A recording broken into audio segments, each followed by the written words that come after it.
Carnet, je voulais juste vous parler d'un mystère littéraire.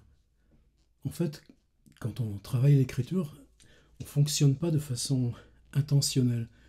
Mais il y a souvent comme ça des petits interstices, des petites anfractuosités, et puis on y établit son campement. On ne sait pas pourquoi on reste là. Pourquoi on s'obstine à cet endroit-là? On n'a pas assez d'éléments. Ça peut être, on peut pas tirer de preuves, faire de démonstrations. Pourtant, c'est dans cette petite anfractuosité pile qu'on sait que se joue pour nous ce qu'on cherche dans notre écriture, y compris là, dans ce qui se passe avec l'appareil.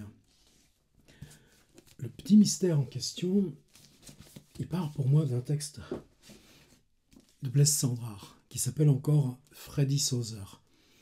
On est en 1912 et c'est une année pour lui complètement charnière parce qu'il passe 6 mois à New York dans des conditions très difficiles.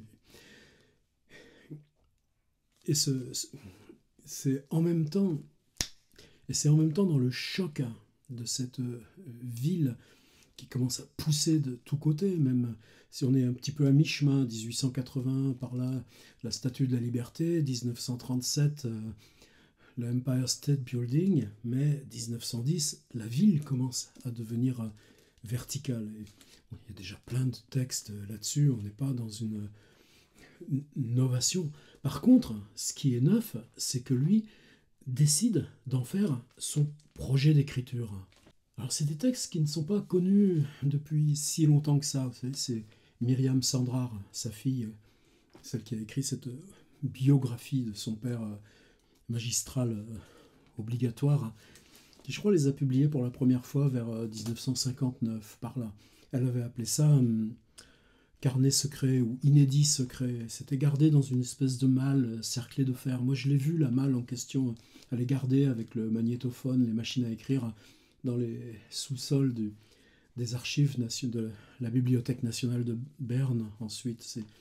Et dans ces carnets, il y a un ensemble de textes justement sur New York, avec ce paradoxe, qui est un texte qui, lui, a été souvent reproduit, c'est son voyage en bateau, le voyage de la Pologne à New York, dans ce moment où on quitte l'aventure de Pétersbourg, qui a été ultra dense, ultra fondatrice aussi, notamment pour l'écriture. Et puis, un texte aussi méconnu, un texte qui s'appelle Le Retour, qui est fragmentaire, des petites choses de 5-6 lignes, mais samedi le 8, tiré, rien, point. Entre les deux, un texte qui lui s'appelle New York Flashlight, c'est-à-dire New York éclair brusque. Évidemment, personne n'a traduit. S'il a choisi le mot anglais flashlight, c'est en connaissance de cause. Par contre, c'est le sous-titre qui est intéressant. Mémoire, au pluriel, d'un cinématographe.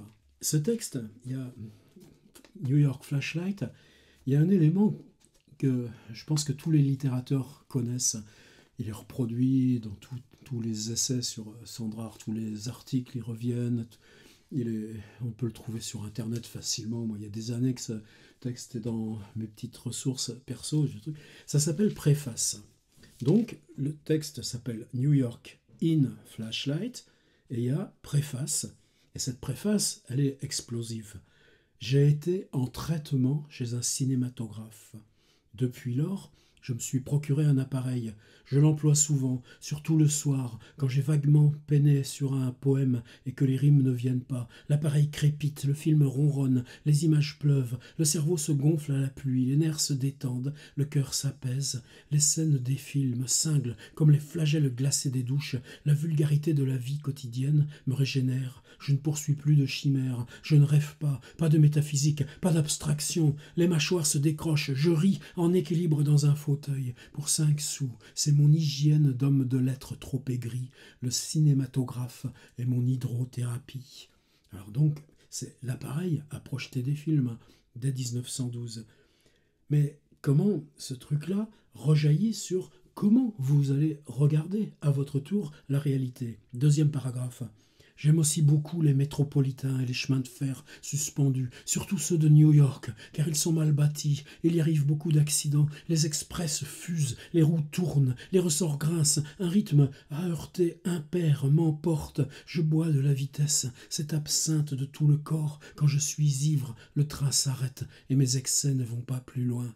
Il y a une autre variation très intéressante. Je me suis aussi acheté un gramophone, le son après l'image, puisqu'évidemment le cinématographe est muet à l'époque. C'est par épargne. J'y enregistre. Là, par contre, on ne regarde pas les films. On fabrique soi-même son fichier audio. J'y enregistre sur les disques sympathiques le parler des gens qui dialoguent dans la rue. Je n'ai plus aucun frais d'imagination. Mes romans sont dictés par la machine parlante, qui parfois hausse la voix, hurle. L'entête redondante d'un journal, elle me fait de la réclame. J'ai beaucoup de lecteurs, etc., etc. Je vous lis pas le texte intégral, mais vous pouvez le trouver facilement. Et donc, quand on lit Préface à New York in Flashlight, on se dit « Mais c'est quoi ce livre? C'est quoi ce livre ?» Or, le livre n'existe pas. On a le voyage de Pologne à New York, on a le retour qui anticipe ce qu'il fera plutôt avec Kodak ou avec tout autour du monde, mais il y a trois textes en tout. Il y a Préface, celui-là, qui est donc un texte d'intentionnalité. C'est un texte qui dit comment je peux décrire la littérature si je pars des sensations du film que je projette ou des enregistrements que je fais avec le bruit éclaté de la ville. Un autre texte qui s'appelle L'arrivée. Alors évidemment, l'arrivée à New York, pensez à l'Amérique de Kafka, pensez au texte aussi de Julien Gracq, c'est un archétype. Mais on n'est pas dans la ville, on est dans le surgissement, l'approche de la ville. On est dans la ville à distance, la ville avant l'immersion. Et puis ensuite, un autre texte très étrange qui est le cirque, qui me tracasse aussi parce que si vous prenez l'Amérique de Kafka, vous savez, toute la dernière partie, c'est le théâtre de l'Oklahoma. C'est-à-dire que la machine foraine, comme dans son éphémère, dans le dressage des animaux, dans le nomadisme perpétuel, dans cette vie à la fois d'expertise et puis de risque corporel, Kafka en fait un monde, et l'Amérique, c'est le premier projet qu'il considère comme non publiable parce que les parties n'en sont pas joignables. L'arrivée à New York, l'enfermement, la descente dans New York et puis théâtre de l'Oklahoma. Eh bien, Sandrard fait exactement la même chose en 3 pages.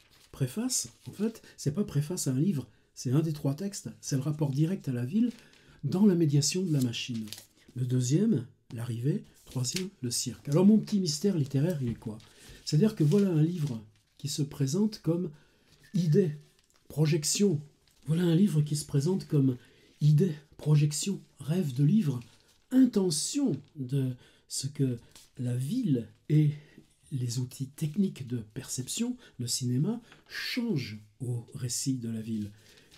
Alors, le paradoxe pour Sandrard, c'est qu'ensuite, vous savez qu'il écrit dans ce mois d'avril 1912 ce texte qui s'appelle Pâques à New York, un texte de désespoir, mais qui est un texte en même temps de poésie que j'allais dire traditionnelle, qui n'est pas la subversion poétique qu'il va trouver un an plus tard avec Prose pour le Transsibérien et la petite Jeanne de France, grâce à ce voyage de Paris à Berlin en compagnie de Sonia Delaunay, et puis l'idée d'écrire sur un très long rouleau de plusieurs mètres de long. Mais pourtant, cette intentionnalité, ce qui est fascinant chez Sandrard, c'est qu'on va la retrouver en permanence dans ses textes. Si je prends un texte, celui-ci, il est écrit en 1917, 4 ans plus tard, on est à Paris, le cinéma, tourbillon des mouvements dans l'espace, tout tombe, le soleil tombe, nous tombons à sa suite. Comme un caméléon, l'esprit humain se camoufle en camouflant l'univers, le monde, le globe, les 2 hémisphères, les monades de Leibniz, etc., etc. Antagonisme, psychisme, commodité nouvelle, machine, et c'est la machine qui recrée et déplace le sens d'orientation, qui découvre enfin les sources de la sensibilité comme les explorateurs, Livingstone, Burton, et que nous importe 100 mondes, 1000 mouvements, 1 million de drames entrent simultanément dans le champ de cet œil dont le cinéma a doté l'homme, et cet œil est plus merveilleux, le cerveau en est bouleversé, remue-ménage d'images, l'unité tragique se déplace, nous apprenons, nous buvons, ivresse, le réel n'a plus aucun sens. Ce texte sur le cinéma, est-ce qu'il est isolé chez Sandrard? Non, puisque, passons, une fois, justement, c'était le jour où j'avais visité les archives de Sandrard le soir. Je faisais un hommage Sandrard à Fribourg, c'était ça la commande. Et j'avais voulu parler de comment Sandrard, dans son Alfa Romeo, quand il voyageait, quand il descendait à Biarritz par exemple, il s'arrachait des pages de Rimbaud, il mettait les pages de Rimbaud arrachées dans sa boîte à gants pour lire Rimbaud via des petits... Et j'avais pris ce livre au hasard, c'était juste à côté de moi, j'avais arraché des pages pour faire le fier devant les gens, alors que je considère que cet ensemble, aujourd'hui, c'est le plus... Bon, ça fait rien, hein, faut bien assumer ces conneries. Je regrette pas. Ouais, il y a un ensemble de textes de 1927, et 15 ans après. Et là, on est sur la publicité. Et il donne deux exemples. Le texte s'appelle Deux exemples. Dehors, il y a les routes, les voies ferrées, les canaux, les usines, les lignes électriques à haute tension, les ponts, les tunnels, les ports, les gares, toutes ces lignes droites et toutes ces courbes qui dominent le paysage contemporain et lui imposent leur grandiose géométrie. Dehors, il y a la rue, les vitrines, les affiches, les palaces, les dancing, les cinémas, les enseignes lumineuses, les boniments des haut-parleurs, toutes ces lumières mobiles et toutes ces formes tourbillonnantes qui dominent la ville contemporaine et lui imposent leur grandiose trigonométrie. Je continue pas, mais allez lire évidemment, écrire sur la publicité, et en même temps parce qu'on n'est pas dans l'espace clos de la littérature, c'est-à-dire il est devenu poète parce qu'on lui a publié pas qu'à New York. On a accepté que grâce au Delaunay, il publie prose pour le Transsibérien. Puis ensuite il y a la guerre 14-18, il y a le bras coupé, etc. Il y a l'aventure Sandrard, il y a les romans, il y a le personnage qui devient lui-même cette fiction en avant. Mais donc ce qu'il entrevoit dans New York in Flashlight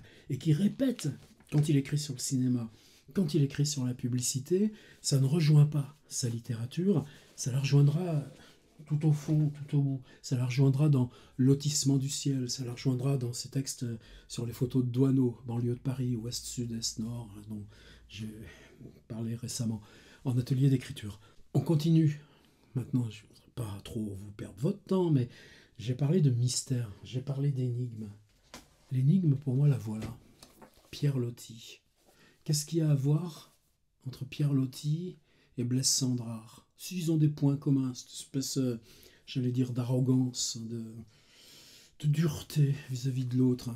Chez Sandrard, quand on voit comment il a plaqué ses enfants, par exemple, c'est des choses que moi j'ai du mal à accepter du bonhomme, tout ça, sa relation à Modigliani, l'alcool, la mise en avant de l'excès. Mais il l'assume, pour lui ça fait partie aussi du travail. Simplement, ça permet quoi? Ça permet que en 1912-1913, on écrit New York in Flashlight, qui ne peut pas être admis dans la publication, qui ne peut pas être admis dans la littérature. Par contre, on n'écrit pas qu'à New York, on écrit Kodak tout autour du monde et tout ça, et Moravagine, et puis les romans, et on devient l'écrivain. Mais ce qui vous a porté là, formellement, on ne le rejoint qu'à la toute fin de sa vie, dans cette espèce de liberté ultime, parce qu'on assume en soi tous ces excès par lesquels on a passé.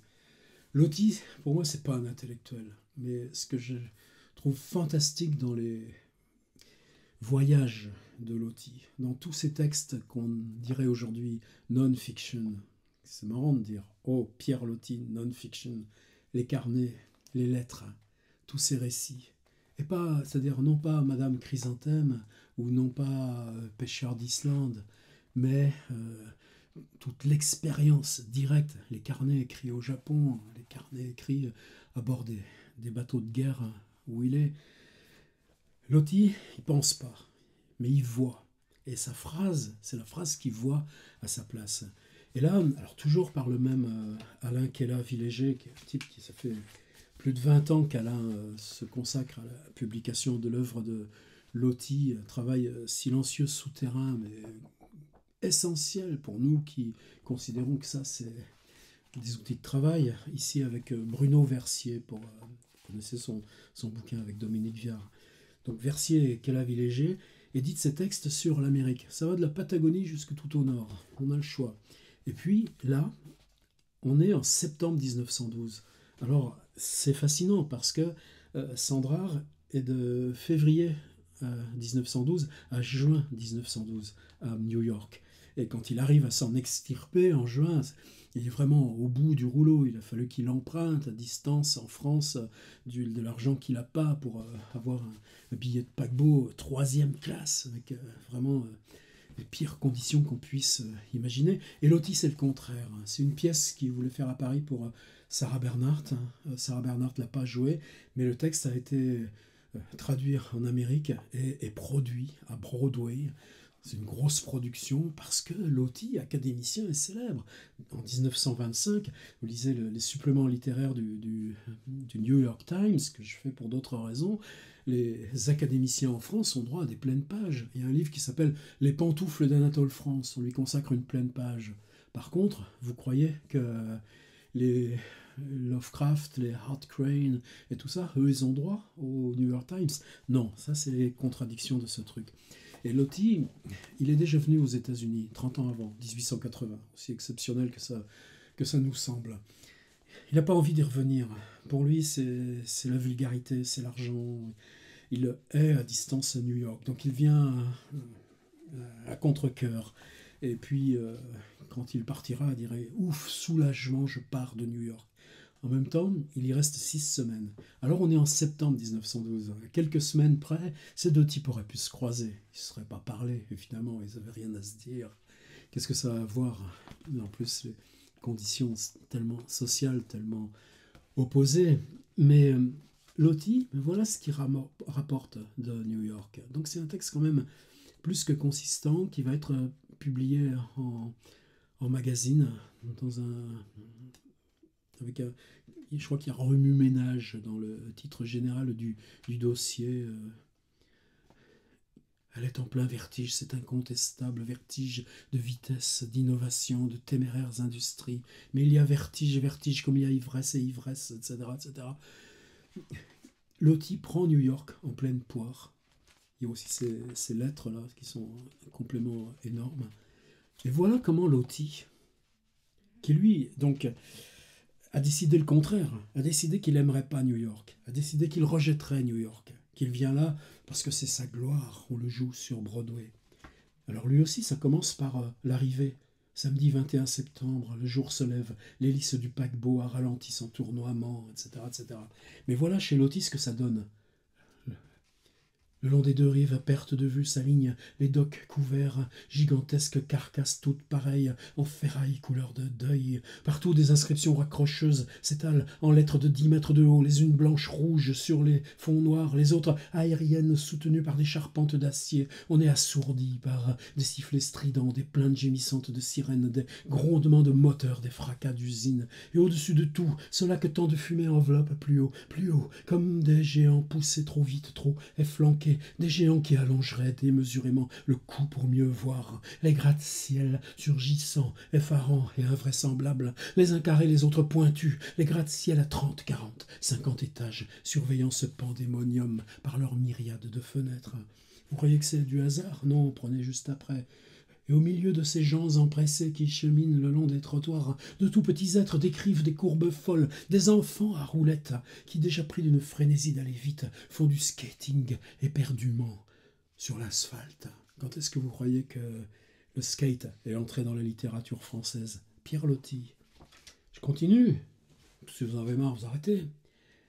Quand ils sont... Oui, cette attention au fait que des mots s'écrivent dans la ville. Ça, Loti n'avait jamais vu ça. Quand ils sont tous partis, les grandes lettres que j'aperçois par mes fenêtres, les grandes lettres dans le ciel, commencent à éclairer le brumeux, lourd crépuscule, chaque inscription prenant feu d'un seul coup, l'une en rouge, l'autre en bleu, l'autre en vert. Ce sont des réclames lumineuses, clignotantes. New York en est couvert. On m'a recommandé d'aller le soir admirer dans les rues cette féerie quotidienne.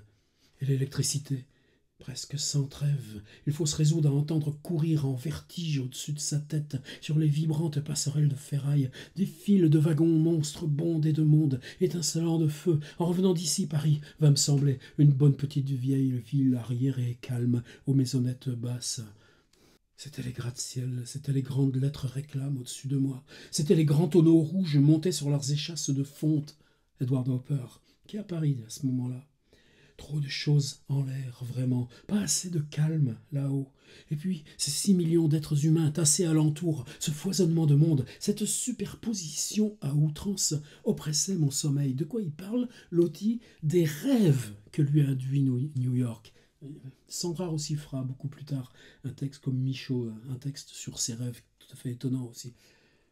Oh, les gratte-ciel déformés et allongés en rêve. Un en particulier, celui du trust de caoutchouc, si je ne m'abuse. Un qui surgit là tout proche. Un tout en marbre, qui doit être d'un poids à faire frémir. Il m'écrasait comme une surcharge. Parfois quelque hallucination me le montrait incliné et croulant. Bizarre ce mot croulant, vous savez, c'est le texte Symptômes de ruine de Baudelaire, où ce mot croulant est aussi. Oh bon, j'en ai assez raconté. Qu'est-ce qui m'intéresse là dans tout ça? C'est-à-dire les textes d'intention de Sandrard, ces textes sur le cinéma dans Aujourd'hui, ces textes sur la publicité, et la façon dont s'organise la folie de ces dernières proses, banlieue de Paris.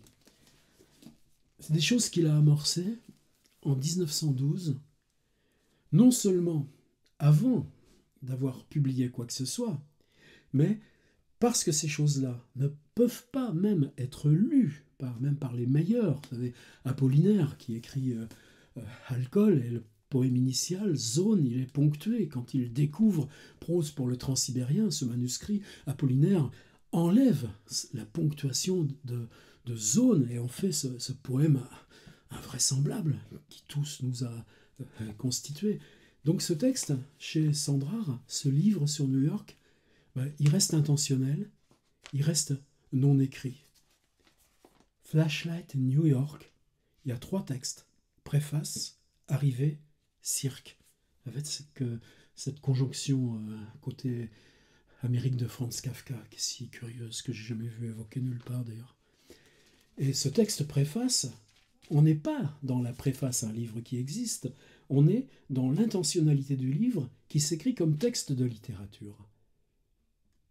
Et qui s'écrit comme le cinéma devenu littérature. Et le paradoxe, à quoi ça sert les bonnes intentions en littérature si ce texte que décrit en 1912 Freddy Sauser, qui n'est pas encore devenu Blaise Sandrard, en septembre 1912, monsieur l'académicien, qui a décidé de résister à New York, qui a décidé de ne rien voir de New York, qui cherchera la campagne, les bords de l'Hudson, eh bien, lui, il écrit ce texte sur New York qui aurait pu ou aurait dû être celui de Blaise Sandrard. Voilà, c'est mes petites choses, c'est mon petit jardin à moi. Mais sur ces questions de la voix à la parole, sur ces questions du mouvement, de la cinétique permanente de la ville, sur cette question de la confrontation au réel, et sur la question que développera aussi plus tard, que développeront Simondon d'un côté et Flusser de l'autre, ces deux-là se ressemblent, même s'ils n'ont jamais croisé. En quoi cette confrontation par nos appareils techniques et ce qu'elles nous permettent de rejoindre plus au fond à l'intérieur, parce qu'on est dans l'improvisation et parce qu'on est dans ce jeu. Alors évidemment, ici on n'est pas dans la ville, on est dans une ville de livres. J'ai rien à montrer, je suis chez moi, je montre ma tronche. Et bien, quelque part, on est encore là, dans ce que Lottie et Sandrard nous ont ouvert. Voilà, c'est l'histoire qui me tarabustait que j'avais envie de raconter aujourd'hui. Ah ouais, et j'avais totalement oublié l'autre versant, c'est-à-dire qu'en 1920, Charles Schiller, avec Paul Strand, réalise le film Manhattan, sur New York, avec un poème de Walt Whitman. Et le rapport du poème à la ville, ils l'accomplissent totalement. Et 1927, 7 ans plus tard, Robert Flaherty revient. Lui, il appelle ça $24 Island, c'est-à-dire l'île qui valait $24.